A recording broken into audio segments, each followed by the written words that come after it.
Ay, herbal lang pala yan. Okay?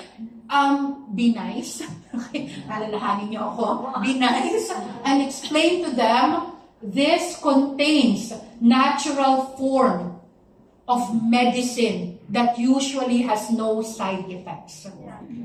Ganun lang kasimple. Sana sinulat niyo yun. Okay? Baka makipag-away kayo. Ha? There are better ways to say it. Ha?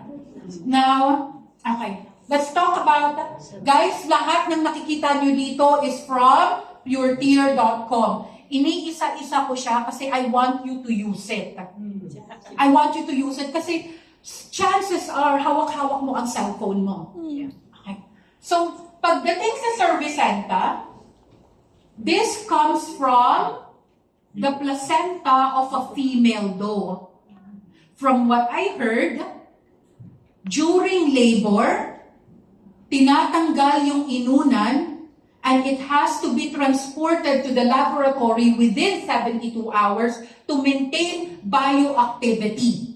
Kasi 99% will be extracted from the placenta of a female doe.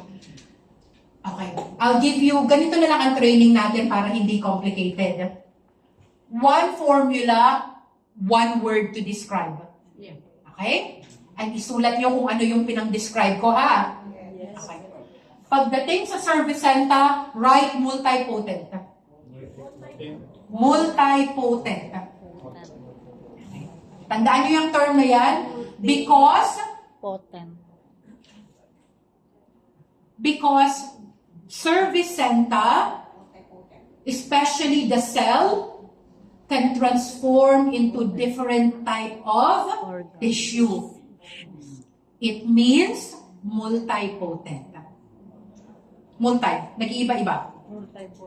Yun lang. Okay, yun lang. Don't make it complicated.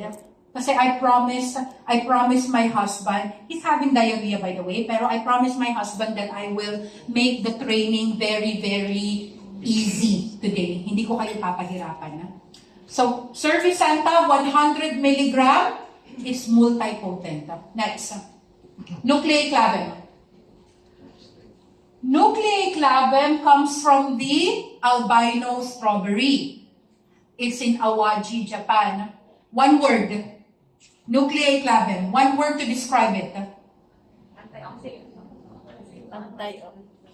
Anti-inflammatory. Yep. Kung naghahanap kayo ng alternative ng steroid, it's nucleoclavin. Yeah. It has NFKB, nuclear factor kappa light chain activating beta cell. It's the major component of steroid that allows it to activate the general white blood cell that could attack and kill foreign bodies. But you don't have to remember that. Anti-inflammatory. Okay? Clear? Yes. Next. Velvicenta. Velvicenta. Okay. Alam niyo itong part na to? This part? Yung tip. Ayan, yung tip. Yung pinaka-tip, buhay. May blood supply yan. Ibig sabihin, may dumadaloy na dugo dyan. Most mammals do not. Kaya pag naputol ang sungay ng kalabaw, putol na yan. Hindi siya nag-grow.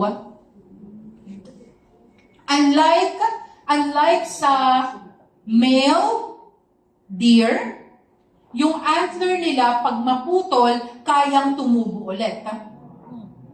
Dahil may blood supply at ang tip is concentrated with stem cell. Wow. One word. Regenerative. Regenerative. Kasi guys, ganito yun.